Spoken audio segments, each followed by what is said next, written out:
Hello, everybody. Welcome to today's reading through the Bible in 365. I apologize for missing some days this week. It's been a little busy. Today we are going to be focusing on Numbers chapters 1, 2, and 3, and Mark chapter 3. We're getting started in Numbers with chapter 1.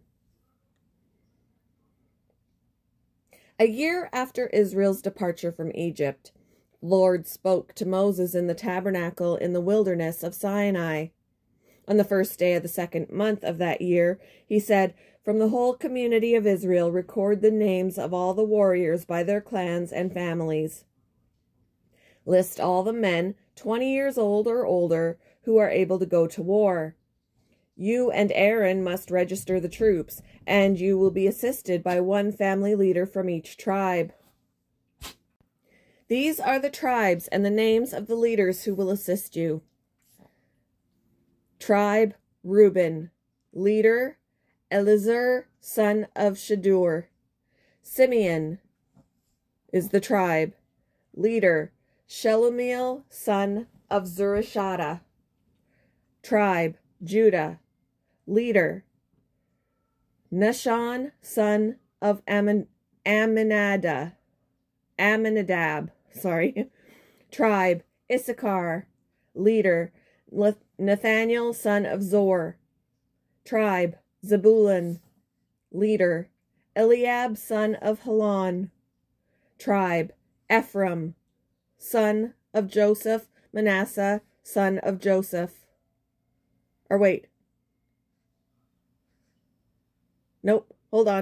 Ephraim, son of Joseph, is the leader, is the tribe. Leader Elishama, son of Ammihud.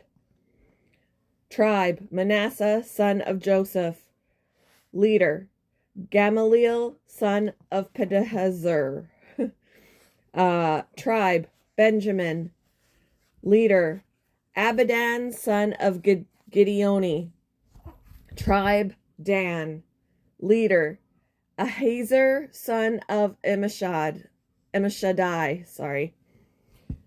Tribe Asher, Pagiel, son of, it's the way they have it written out here. Tribe Asher, leader Pagiel, son of Okron. Tribe Gad, leader Eliasaph, son of Deuel. Tribe Naphtali, leader Ahira, son of Anan. These are the chosen leaders of the community, the leaders of their ancestral tribes, the heads of the clans of Israel. So Moses and Aaron called together these chosen leaders, and they assembled the whole community of Israel on that very day. All the people were registered according to their ancestry by their clans and families. The men of Israel who were 20 years old or older were listed one by one, just as the Lord had commanded Moses. So Moses recorded their names in the wilderness of Sinai. This is the number of men 20 years old or older who were able to go to war, as their names were listed in the records of their clans and families.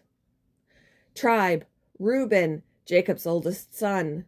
Number 46,500. Simeon 59,300. Gad 45,650. Judah 74,600. Issachar 54,400. Zebulun 57,400. Ephraim 40,500. Manasseh 32,200. Benjamin 35,400. Dan 62,700. Asher 41,500.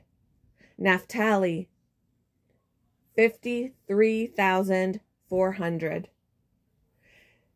These were the men registered by Moses and Aaron and the 12 leaders of Israel, all listed according to their ancestral descent.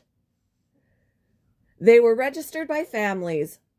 all the men of Israel who were 20 years old or older and able to go to war. The total number was 603,550. But this total did not include the Levites, for the Lord had said to Moses, "Do not include the tribe of Levi in the registration. Do not count them with the rest of the Israelites. Put the Levites in charge of the tabernacle of the covenant, along with all its furnishings and equipment. They must carry the tabernacle and all its furnishings as you travel, and they must take care of it and camp around it. Whenever it is time for the tabernacle to move, the Levites will take it down, and when it is time to stop, they will set it up again. But any unauthorized person who goes too near the tabernacle must be put to death. Each tribe of Israel will camp in a designated area with its own family banner. But the Levites will camp around the tabernacle of the covenant to protect the community of Israel from the Lord's anger. The Levites are responsible to stand guard around the tabernacle. So the Israelites did everything just as the Lord had commanded Moses. Chapter 2. Then the Lord gave these instructions to Moses and Aaron. When the Israelites set up camp, each tribe will be assigned its own area. The tribal divisions will camp beneath their family banners on all four sides of the tabernacle, but at some distance from it. The divisions of Judah, Issachar, and Zebulun are to camp toward the sunrise on the east side of the tabernacle beneath their family banners. These are the names of the tribes, their leaders, and the numbers of their registered troops. Tribe of Judah, Nasho, 74,600. Issachar, 57,400. Zebulun. Wait. I don't like how it's written out here, but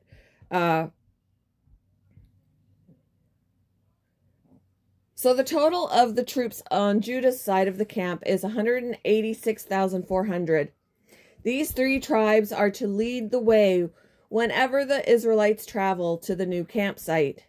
The divisions of Reuben, Simeon, and Gad are to camp on the south side of the tabernacle beneath their family banners.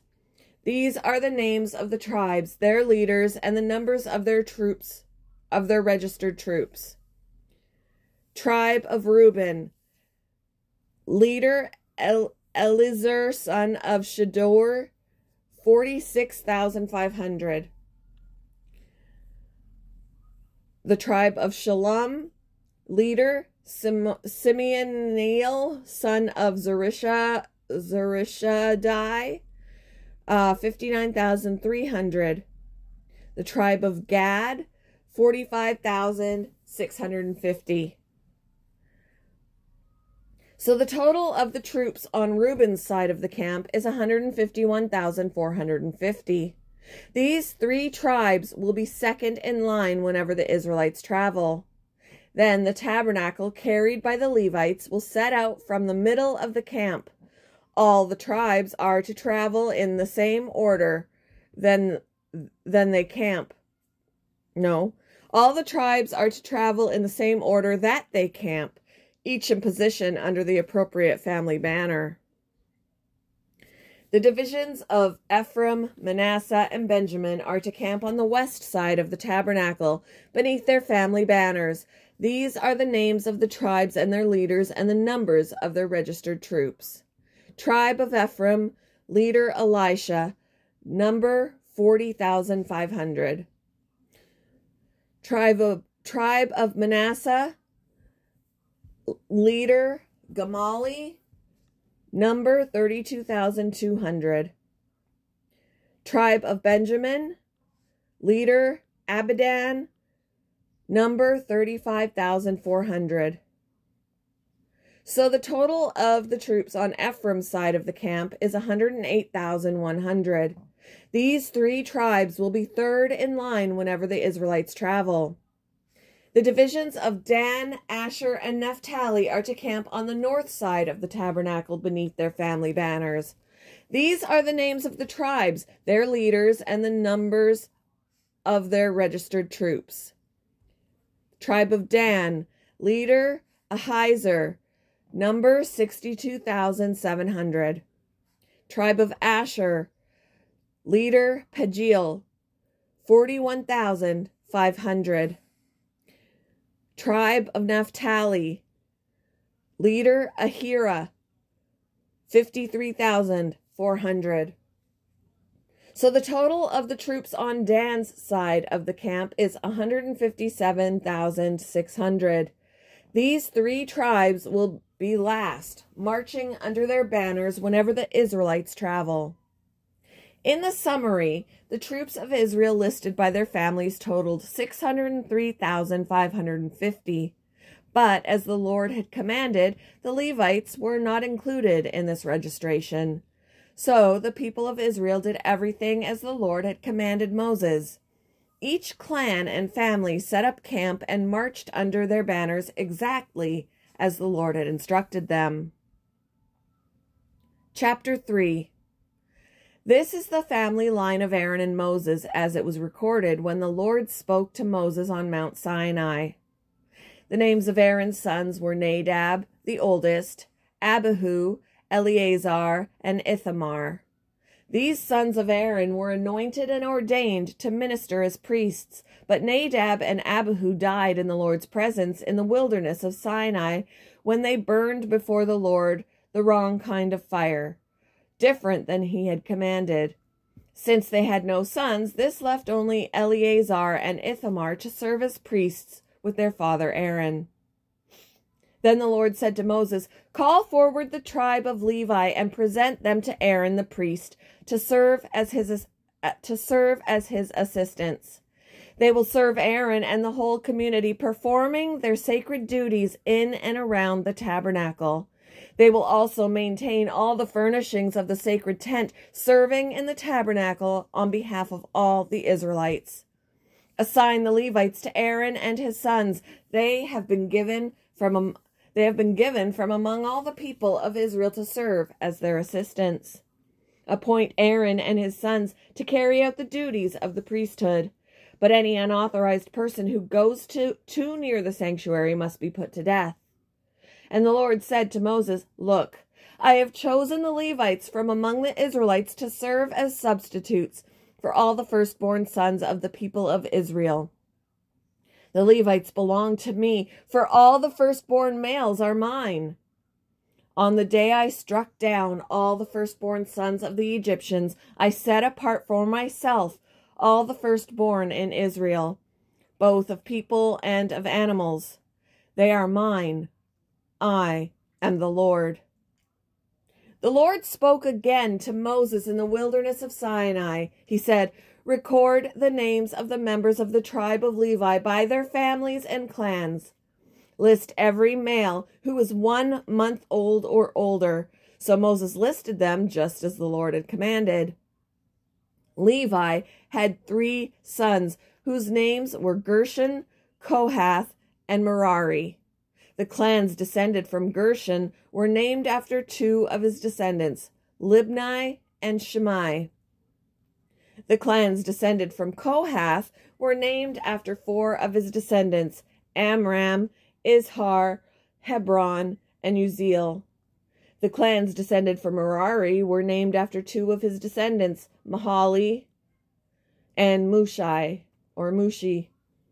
They were the Levite clans listed according to the family groups. The descendants of Gershon were composed of the clans descended from Libni and Shimei. There were 7,500 males 1 month old or older among these Gershonite clans. They were assigned the area to the west of the tabernacle for their camp. The leader of the Gershonite clans were Eliasaph, son of Lael. These 2 clans were responsible to care for the tabernacle, including the sacred tent with its layers of coverings, the curtain at its entrance, the curtains of the courtyard that surrounded the tabernacle, and altar, the curtain at the courtyard entrance, the ropes, and all the equipment related to their use. The descendants of Kohath were composed of the clans descended from Amram, Izhar, Hebron, and Uzziel. There were 8,600 males 1 month old or older among these Kohathite clans. They were responsible for the care of the sanctuary, and they were assigned the area south of the tabernacle for their camp. The leader of the Kohathite clans was Elizaphan, son of Uzziel. These 4 clans were responsible for the care of the ark, the table, the lampstand, the altars, the various articles used in the sanctuary, the inner curtain, and all the equipment related to their use. Eleazar, son of Aaron, the priest, was the chief administrator over all the Levites, with special responsibility for the oversight of the sanctuary.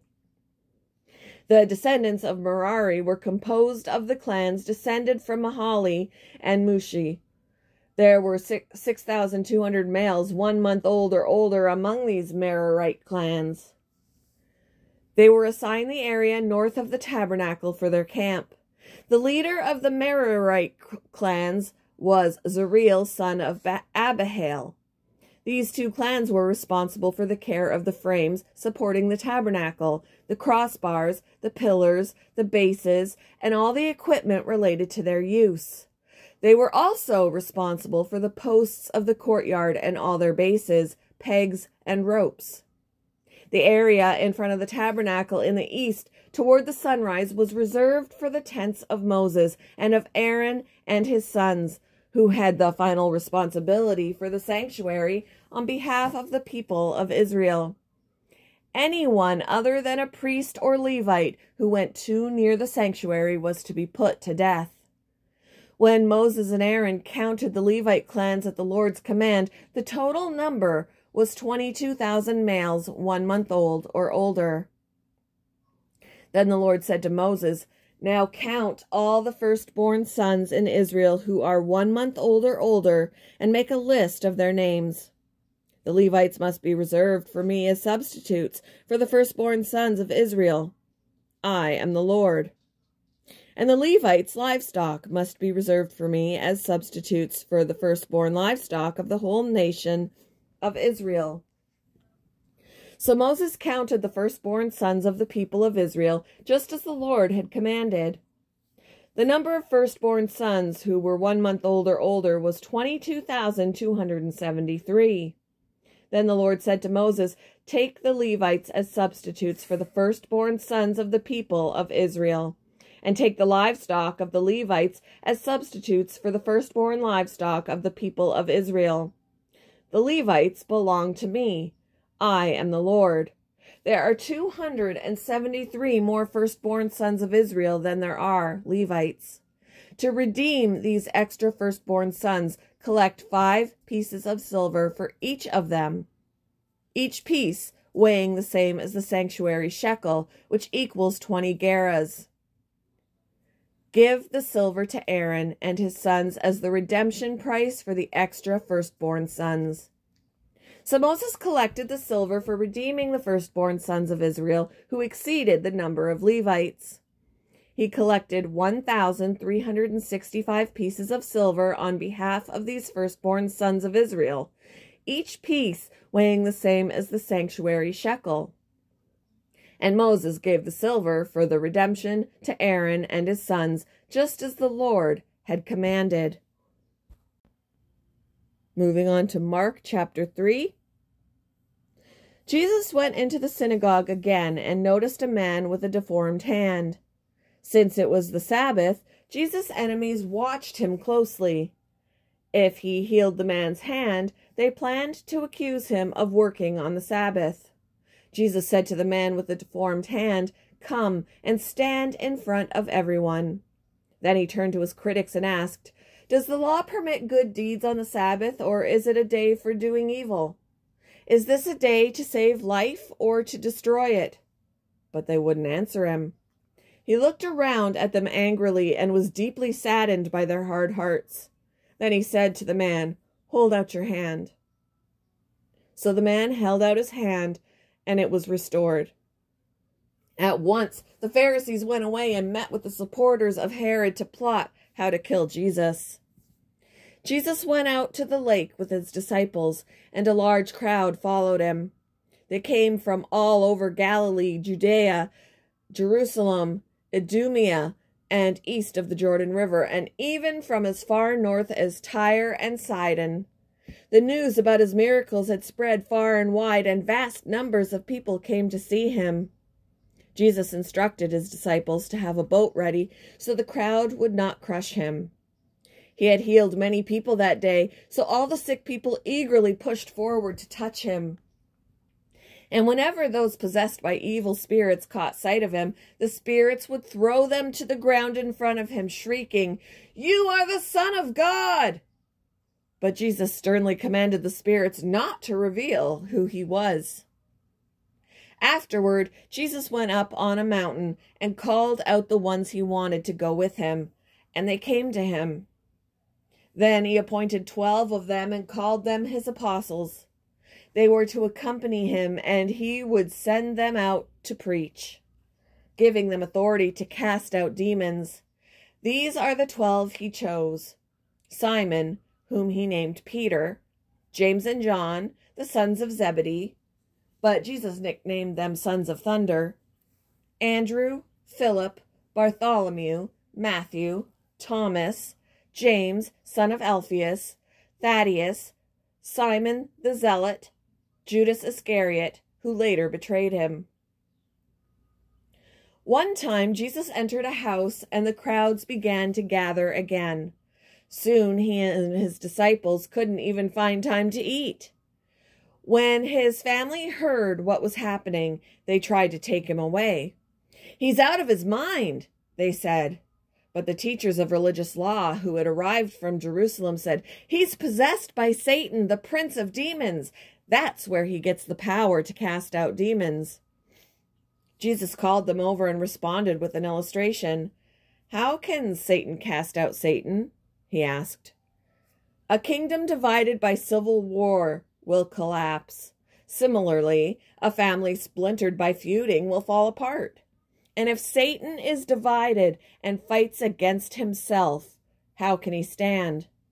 He would never survive. Let me illustrate this further. Who is powerful enough to enter the house of a strong man and plunder his goods? Only someone even stronger.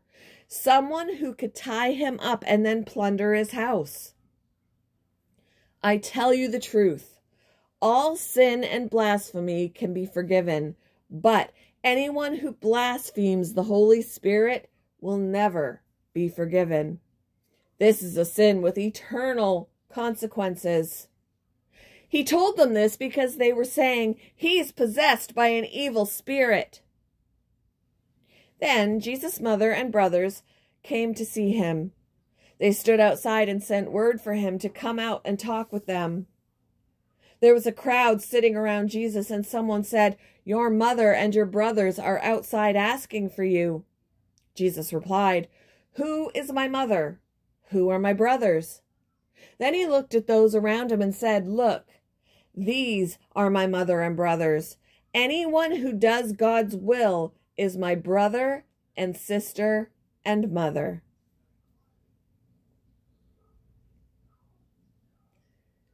Thank you for joining me for today's reading through the Bible in 365. I hope you all have a wonderful Thursday, and I will see you in the next one, guys.